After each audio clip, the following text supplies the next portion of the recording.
आपने क्राइम और पनिशमेंट के बारे में तो सुना ही होगा, but are you aware of the principles that the courts take into consideration while awarding punishment to a guilty person? Hello everyone, I am Mariam Khan, Assistant Professor Lloyd Law College, और आज की इस video में हम बात करेंगे criminal law से related कुछ इंपॉर्टेंट लीगल मैगजिम्स की।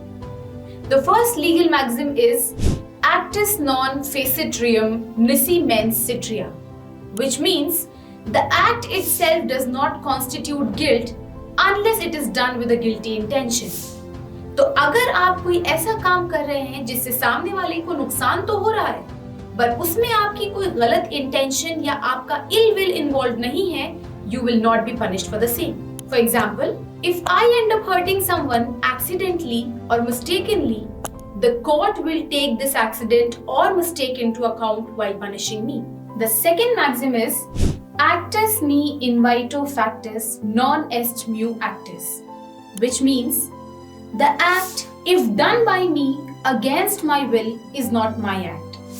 इस मैक्सिम का मतलब है कि अगर किसी हार्मफुल एक्ट को करने में, किसी हार्मफुल कंडक्ट को करने में मेरा नॉलेज या मेरी कंसेंट इन्वॉल्व नहीं है, तो उस एक्ट के लिए मुझे पनिश नहीं किया जा सकता। If an act is done under coercion or undue influence, this act will not be called as my voluntary act, and the court, while awarding punishment, will take this into account.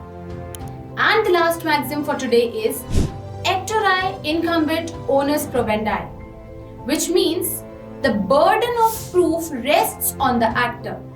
इस maxim का मतलब है अगर court of law में कोई party एक fact को raise करती है, तो उस फैक्ट को प्रूव करने का बर्डन भी सेम पार्टी के ऊपर होगा। So for example, if I have an accusation of killing someone against me and I wish to plead an alibi in front of the court of law, the burden of proving that alibi will lie on me myself. So this is it for today's video. For more such interesting legal updates, stay tuned. Thank you.